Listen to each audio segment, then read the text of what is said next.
Presenting The Complete Orson Welles and the Mercury Theater on the Air in The War of the Worlds by H.G. Wells. This is Orson Welles, speaking from London. as the third man. Stand by. We'll be on the air in 15 seconds, Mr. Wells. Yes, I know. Stand by, everybody. Mercury Theater on the Air presents Orson Welles as Count Dracula in his own version of Bram Stoker's great novel, Who knows Dracula. what evil lurks in the hearts of men? The shadow knows.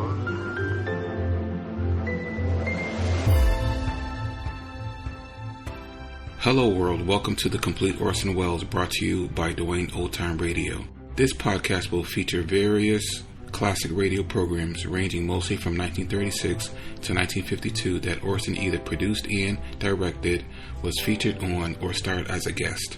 If you enjoy my podcast, you can subscribe to receive notifications of new posts.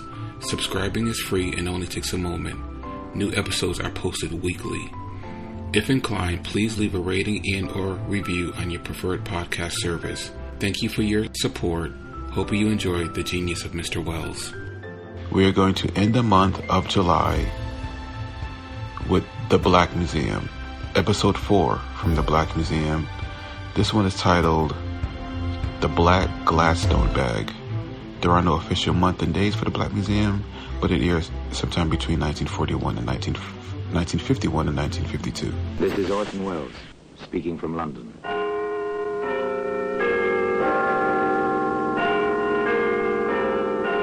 The Black Museum, a repository of death. Here in the grim stone structure on the Thames, which houses Scotland Yard, is a warehouse of homicide, where everyday objects, a package of cigarettes, a length of string, a linen napkin, all are touched by murder. There's a Gladstone bag. It's a familiar object. Every railroad train carries several, inevitably useful, compact, and expandable. They always hold more than they seem. Perfect for vacation. Perfect also for... If you look inside, Inspector, just pry the two halves apart at one end, as I did. Yes, I see. Odd objects to have in a valise. Not if one had every intention of disposing of them, Inspector. Today, that Gladstone bag can be seen in the Black Museum.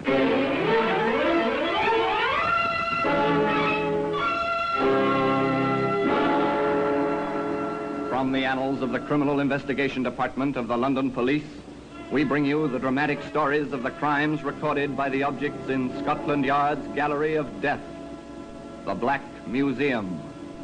In just a moment, you will hear The Black Museum, starring Orson Welles.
Now, The Black Museum, starring Orson Welles.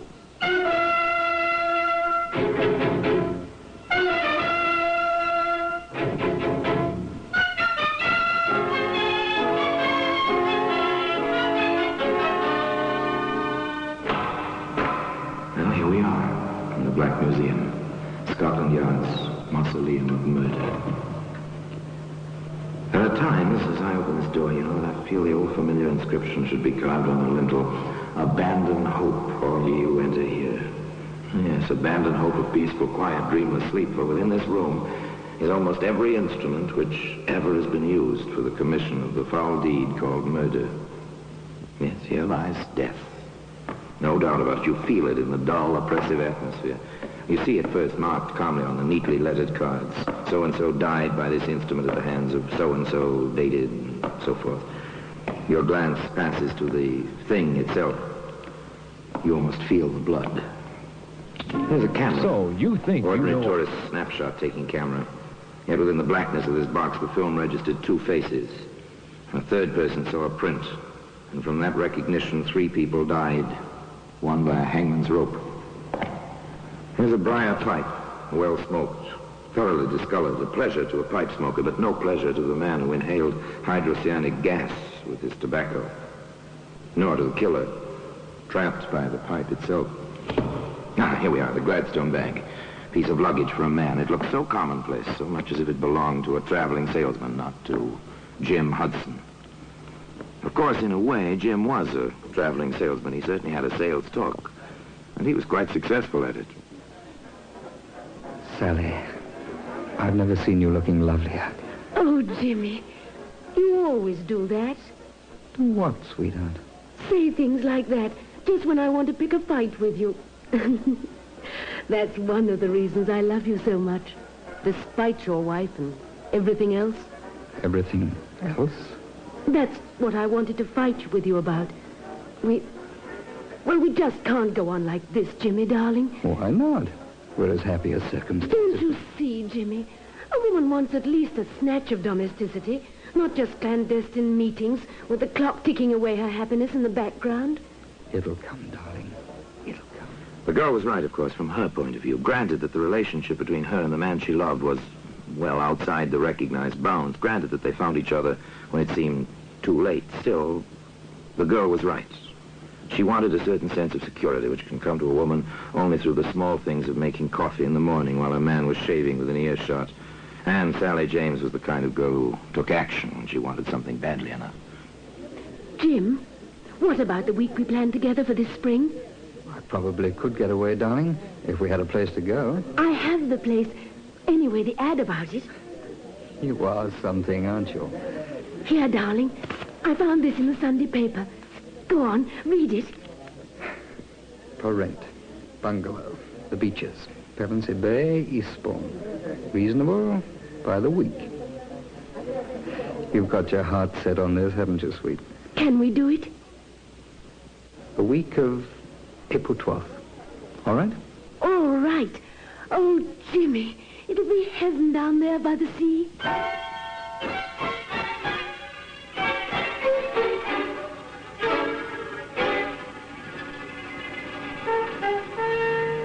Heaven by the sea. Poor girl, one of those human beings who believes with all her heart that dreams can become reality. Perhaps it was just as well that Sally didn't see her Jim some 2 evenings later in a quiet little restaurant not more than 3 blocks from the place she'd given Jim her precious clippings. Rhoda, my darling, I've never seen you looking lovelier. Oh, come off it, Jimmy. That kind of romancing just isn't in my style. You're a woman, aren't you? Well, you ought to know, Jimmy boy. And how? Thanks. Look, Rhoda, I've taken a cottage at Pevensey Bay. Oh, how inconvenient to have to travel all that distance. Not for weekends, it isn't. Inconvenient. Well, the daring young man on the flying trapeze. Would you like weekends by the sea, Rhoda? Why not? Think it'd be fun. Nice place. Called the Beaches. Old garden, private bathing beach. Sounds marvelous. I thought you'd like it. Well, I can't make it this weekend. Neither can I. How about the weekend of the 16th? We'd go down Friday afternoon, come back early Monday morning. There's a very early train. It's a deal, Jimmy. It really is a deal. A clever rascal, Jim Hudson, without a doubt. Knows his way with the ladies. But he cuts his margins rather close, doesn't he? Note the dates. April 12th, the week, with Sally. Friday the 16th, with Rhoda. And that's hardly a full week with Sally. But, of course, Sally doesn't know about this on Friday noon the 9th as she stands in the doorway of the railway carriage in Waterloo Station. You will be down by Monday, won't you, Jimmy, dear? Sooner than that, if I can. You know that, darling. I guess I feel like a little girl on her first trip alone. I'm sorry it has to be this way. Oh, I don't mind, really. I'll have a chance to put the cottage in shape. Have it all clean and comfortable for my man. When I saw it, there weren't any tools there. And there's always something to fix. I'd better add tools to my shopping list. Oh, and don't forget the traveling iron I have to, poor dear. And please hurry to get down. And... Oh, kiss me. Quick, Jimmy, the train's leaving. Oh, Jimmy, dearest. Bye, darling. See you Monday. Monday it'll be. Take care, darling. Take care.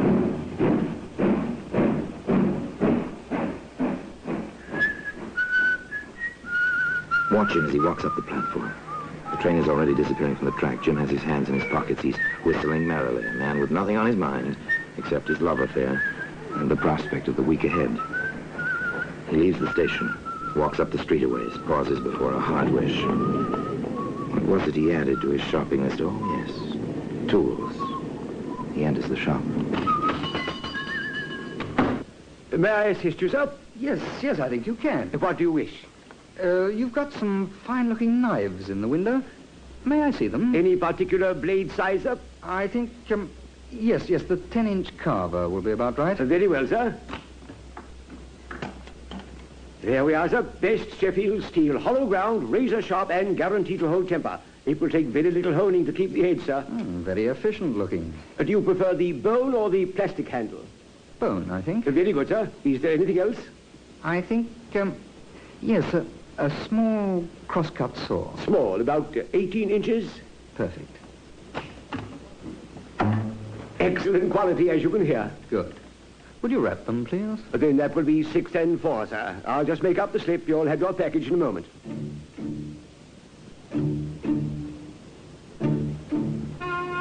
Jim Hudson took his package on the train with him on Monday morning. And tea time at the beaches, Pevensey Bay, promised to be exciting and wonderful.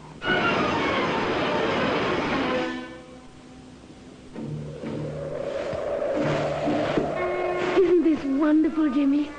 I discovered the pastures at the top of the cliff on Sunday. Oh, Jimmy, it's paradise. It is a nice view. And so alone, so private. This is our private view, darling. It's like a honeymoon. You are a sweet little thing, Sally. Very sweet. I know. When you call me sweet, you think of me as a child.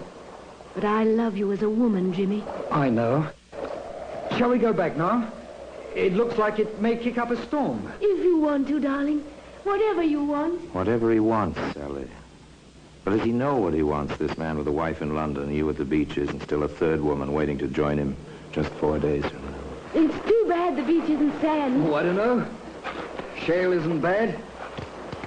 Funny about this place. Funny? How, darling? Do you remember the Doris Clark case? Who was she? She's the reason the beaches was available. I don't understand. She lived here. 2 men she knew came down. She was beaten, buried alive in the shale. The men hung. How horrible. They made a lot of mistakes, so they mightn't have been caught. People shy away from a house with that kind of a story. I don't care. We'll change its reputation then, with our love. Let's go inside, dear. It's getting chilly with the sun gone and the storm coming up. The storm came, the rain pounded on the roof, the wind lashed at the sea. And within the cottage called the Beaches, all was snug and warm. I love a fire in a fireplace. Don't you, Jimmy, darling? Yes, I suppose I do. Oh, Jim. Am I being too sticky? Sentimental? Trifle. What's wrong, Jimmy? You've been, well, far away today. Sally, let's face it. Things like this never go on for long. Jim! Jimmy, I don't believe you said that. I did say it. I mean it. Then why did you bring me down here? It was your idea. I went along with it, hoping we could work something out. Work it out? It's past it. You never loved me. Stop crying. I can't stand crying. I ruined my life for you. Now you want to just forget about me. Stop it. Grow up. You can't be infantile forever. You want your cake and to have it too. You want your wife and other women. You won't. I won't let you. Stop it, Sally. I told you to stop it. Jim, no. No, I didn't mean it.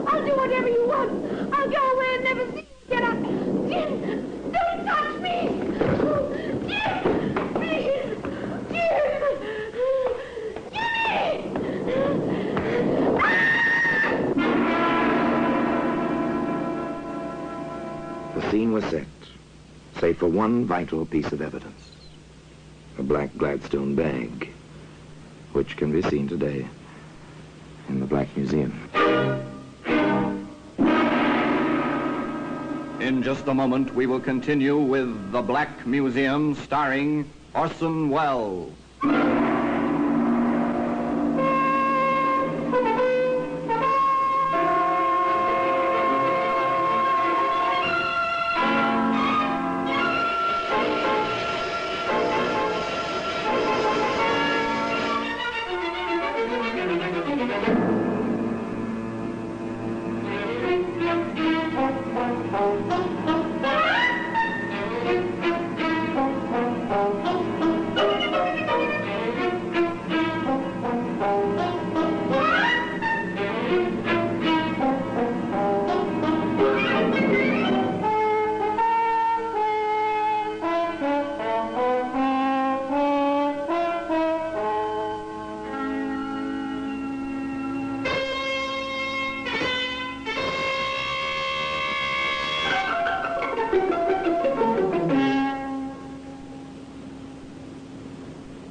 And now we continue with The Black Museum, starring Orson Welles.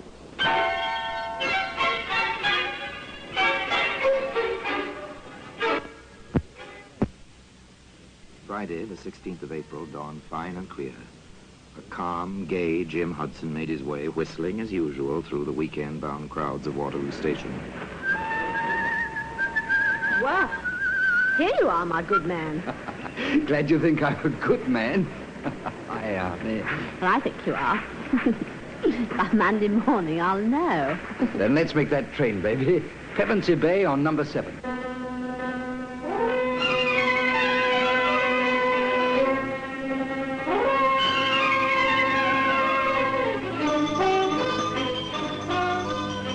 The train to Pevensey Bay was none too fast for Jim and Rhoda. It was a fine spring day. It was a beautiful spring evening.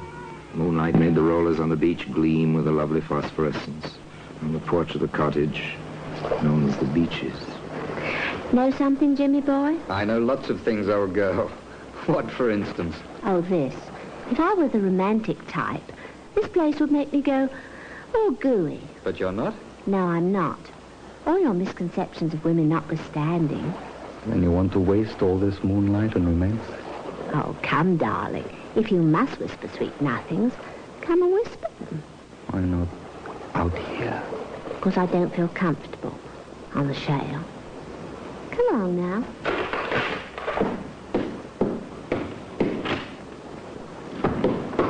Always let the woman have her way, particularly after she's cooked a beautiful dinner. Here now. I'm the only beautiful thing around here this weekend. You are, Rhoda. Wow. What a way you have. In here, darling. No, not in there. It's a spare room, not made up. I want to see it. Oh, nothing in there. Oh, are you going to deny me anything, darling? It's locked. Oh, Jimmy. No. Say, what are you? Bluebeard or something? Maybe I am.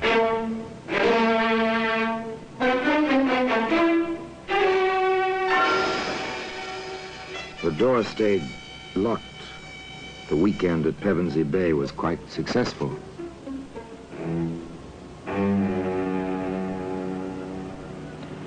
But now, the scene changes to a London street lined with somewhat shabby buildings which house somewhat shabby offices. Into one of those buildings, a woman hurries, almost furtively. She climbs the stairs, one flight, walks into an office, door of which announces in gold lettering, Cross Detective Agency. You are Mr. Cross? I am. What can I do for you, Mrs. Mrs.? My ring. Yes, an old trick. Sit down, won't you? Thank you. My name is Lillian Hudson, Mrs. Lillian Hudson. I see. Well, how can I help you? I want some information on my husband, James Hudson. Go on, please. I saw your advertisement. Were you formerly with Scotland Yard? I was. Advancement seems slow. I'm working for myself now. Yes. Well, I have reason to believe that my husband has been, seeing other women. And you want me to get the evidence? I think so. A divorce action? Perhaps. It depends on the results. And you want to stay in the background? For the present. Have you anything on which I can start? An address? A lead of any kind? I have this. A baggage check. Waterloo Station baggage storage. Stamped 10 a.m., Friday, April 16th. An innocent bit of pasteboard. Where did you get this, Mrs. Hudson? I took one of my husband's suits to the cleaner. This was in a pocket. The cleaner gave it to me. Oh, and why should this mean anything? Because Jim, my husband, was away the entire week of the 12th until the morning of the 19th. It came to me, if he had told the truth, how could he have checked something at Waterloo on the 16th if he were out of town all that week? An interesting observation, Mrs. Hudson. Well, suppose I go over to Waterloo Station and pick up whatever was checked there. Oh, and sorry to mention this, but it is customary to have a retainer, you know. Private Detective Cross, once of Scotland Yard, went on over to Waterloo Station and presented the baggage check. A short while later, he arrived in the office of Inspector Henley at the yard. Oh, yes, Cross. I remember you now. Ah, thank you, Inspector. You were with us once, weren't you? Yes, sir. You know, there are times, Cross, when I wish I had the gumption to strike out on my own. Too late now, however. And there are times, Inspector, when I wish I'd stayed on here. However... Yes, to each his own, and the grass is always greener, and so on. Well, Sergeant Anderson said you wanted to show me something. Oh, yeah, this, sir. This Gladstone bag. Looks perfectly normal. Locked, I see. Yes, if you look inside, Inspector, just pry the two halves apart at one end, as I did. Yes, I see. Odd objects to have in a valise. Not if one had every intention of disposing of them, Inspector. You're probably right about that. Seems like some silk or something. And badly stained. If I were a gambling man, I'd give 10 to 1 the stains of blood, sir. And it wouldn't be much of a gamble. Any ideas on what the metal objects are? Well, I flashed my penlight in there, sir. One is a carving knife, and the other is a carpenter's saw. I see. How did you come into possession of this bag, Cross? Mrs. Hudson found the check for it in her husband's pocket. She says the cleaner found it. I doubt that. Divorce action, I assume. Correct, sir. I understand. Well, my suggestion is this. We'll give you another stub. Give it to Mrs. Hudson and have her place it in her husband's pocket. When he comes back for the bag, we'll have a man ready to pick him up. It seems to me this little matter bears further investigation. So simple, so quietly effective.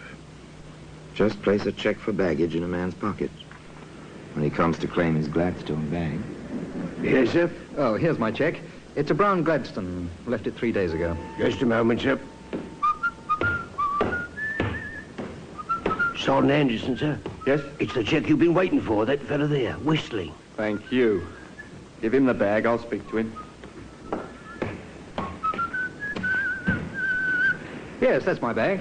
Oh, that'll be 2 and 6, sir, for overtime storage. Oh, here we are. Thank you, sir.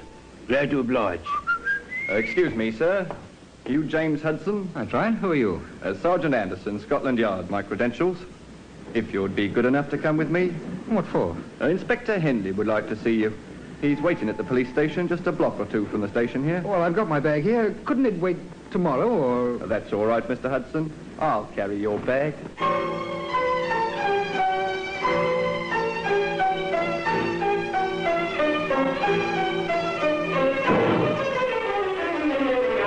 The squad room at the police station near Waterloo was very quiet. Inspector Henley sat behind a battered desk. On the desk rested the Gladstone bag, open now, and next to it a file. A familiar dossier from the Criminal Records Office. We have your file, as you see, Hudson. I see. Theft, burglary, 5 years for criminal assault. Does your wife know about these things, Hudson? No, she doesn't. I see. Hudson, how do you account for the contents of this bag? I was butchering half a steer for a friend of mine in the country. He has a deep freeze. Oh, that's rather thin, Hudson. Did you wear a silk dress size 10 to butcher the steer in? It was his wife's. I'm having it cleaned at a special place I know of. Yes, yes, of course. Better try again, Hudson. There was no answer. There were no further questions. Inspector Henley knew his man. Time ticked away. The clock was quite loud. For an hour it ticked in the silence. Finally, the perspiration beginning to bead his forehead. Jim Hudson began to talk. All right, Inspector. I'll tell you. I guess I lost my head when she flew at me. Oh, size 10 and she flew at you, Hudson. I told her we were through, that I was going back to my wife. She heaved the coal scuttle. Then it was at the beaches at Pevensey Bay on April 13th, sir. She grabbed the poker. I defended myself. We had a devil of a struggle. She fell, struck her head on the andiron. She was dead. I must have gone completely crazy. I went into town, but that knife and the saw, I was afraid to tell anyone. I mean, my record and... Sergeant. I've got something here, Inspector, in this biscuit tin. Yes, you have. Neat packing job, I must say. Not much left of the poor girl, is there? I want a check of every hardware store in the neighborhood where Hudson lives. Oh, yes, near the railway station. Got that, Sergeant? I want the sales slip on those implements and the clerk who sold them, if possible. Yes, Inspector, I remember the incident perfectly. The fellow came in whistling, asked about the knives in the window. He bought one, then asked for a small saw. Here's the slip, sir. Well, this says April the 9th. Hudson claims he didn't buy these things until the 13th. It was the 9th, Inspector. I'll stake my life on that. It's no good, Hudson. You bought that knife and that saw on Friday the 9th. You went to Pevensey Bay prepared to do exactly what you did do. If we ever had evidence of premeditation, we've got it now. You're under arrest, charged with willful murder. And I must warn you that anything you say may be used in evidence. Each clue in its place. The case was complete. Closed as tightly as that same Gladstone bag, which can be found today in the Black Museum. Orson Welles will be back with you in just a moment.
Thank you for listening to and showing your support for my podcast. If you would like to receive notifications of when new episodes are posted, please subscribe to my channel. Subscriptions are 100% free, and they really help me get an idea of how I'm doing. Well, hope you enjoyed, and until next time, stay safe, wish you well, and as always, peace.